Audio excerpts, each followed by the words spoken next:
Hello everyone, I'm Lucas. Welcome back to my channel. Nearly all of us are taught in our childhood some taken for granted ideas. For instance, you have to invest to start a business, and you have to sow seeds to harvest. The same principle applies to the learning of Chinese calligraphy. In the case of the posture of holding a brush, most of the learners are asked to use a 5-finger posture, like this, from their childhood. This tradition has been there for so long that makes me believe it is ultimate truth to hold a brush like that. But is it? Of course not. As I explore further, I figured out various postures employed throughout history. It includes something like this, and so on. These postures are depicted in ancient paintings, spread up to now.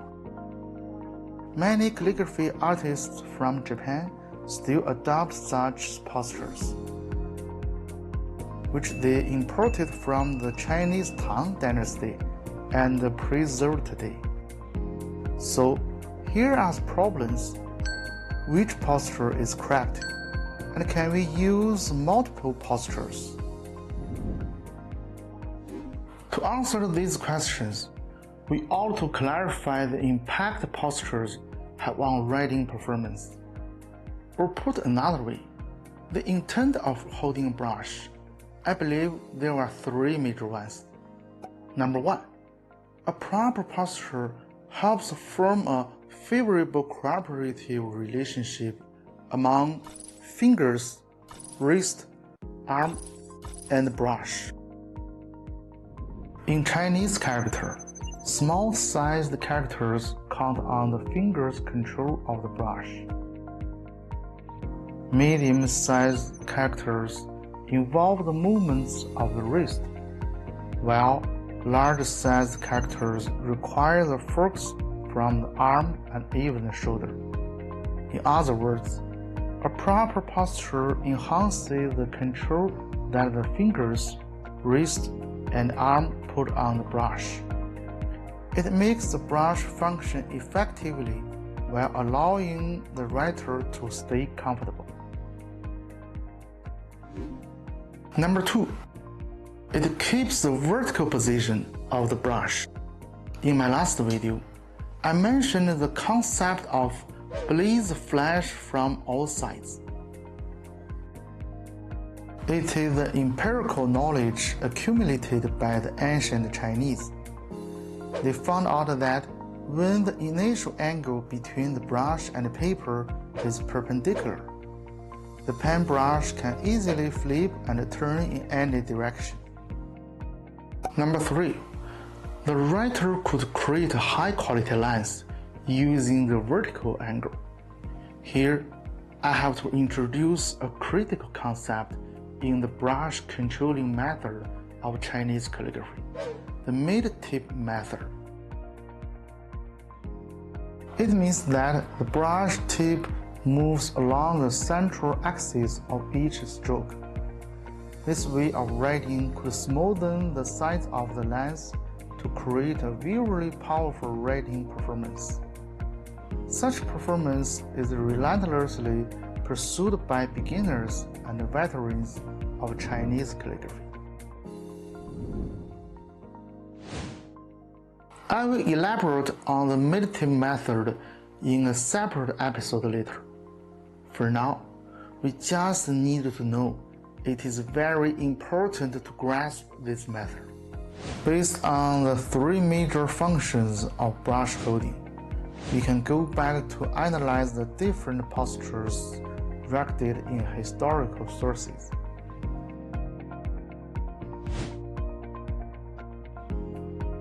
Notably, some of the postures faded out as they were not chosen by the majority. Some are not to be determined as formal postures due to the Chinese freehand style, and some are not depicted in the situation of calligraphy performance, therefore, cannot be counted as calligraphy posture in our case. The mainstream brush holding posture are single hook and double hook. So, what do they look like? As we hold the brush, we can take the brush as a boundary. The side by your palm is the inner side.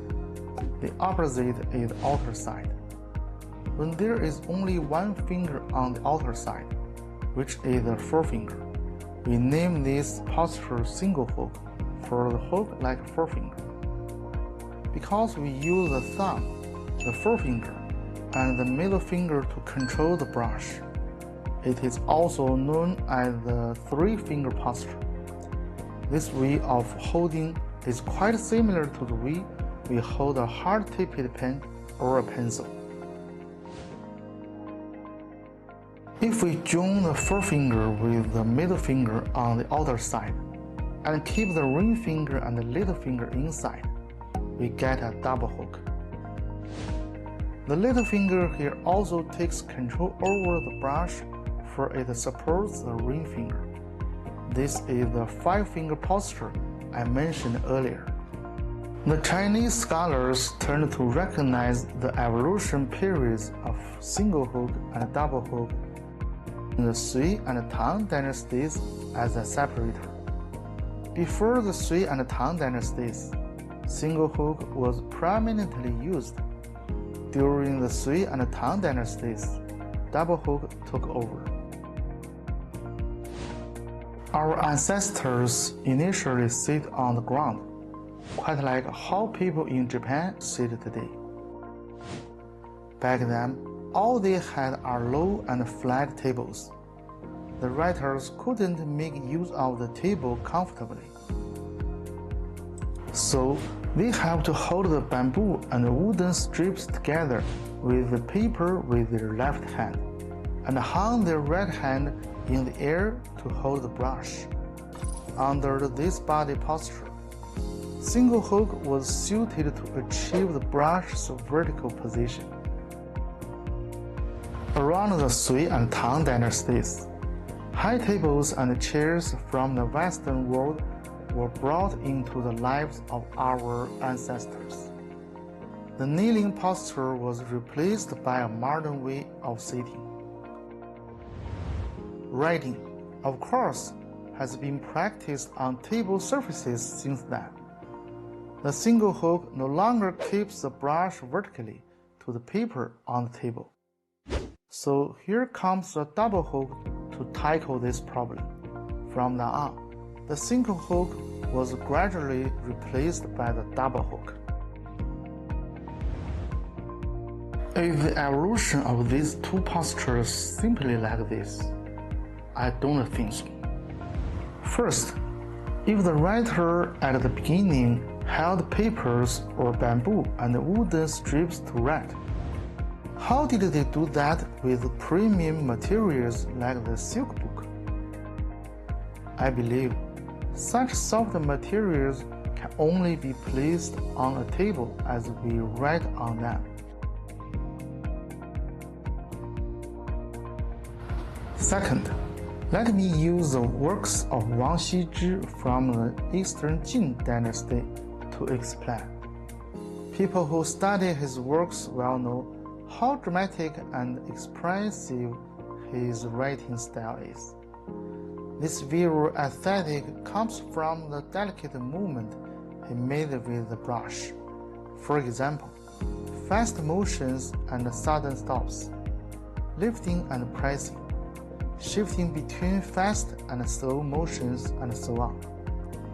Such movements require accuracy and pressing strength from the writer.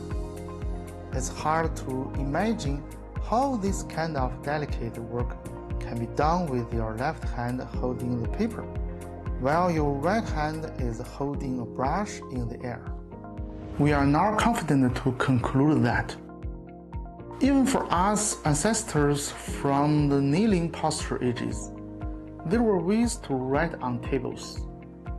If the scholars are right about the double hook as a response to such reading posture, then it probably has been there longer than we expected.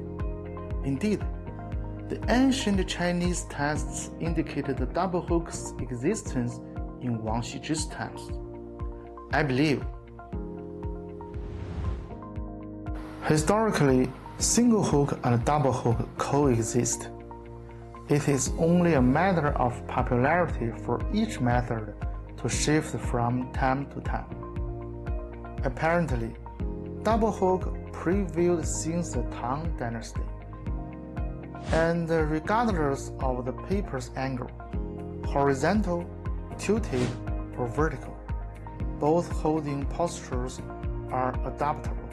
All we need to do is adjust the angles between the brush and the paper. If I have to offer some tips, I'd like to share the calligraphy artist from the Song Dynasty, Su Shi's ideas. Number 1. There isn't a fixed way of holding a brush. Just try whatever you like. Number 2. For both single hook and double hook, don't clutch your hand too tight. Be relaxed. Make sure your wrist can turn flexibly. By doing so, we can move the brush freely to its greatest extent, therefore creating high-quality lines. So, just have a try and find the way which suits you the best. After today's introduction of holding brush, we can happily move on to basic brushwork practice next time. Okay, that's all for today's video. If you find my videos interesting, please hit the like button, leave your comments below, or share them to your friends. Don't forget to subscribe as well. See you next time.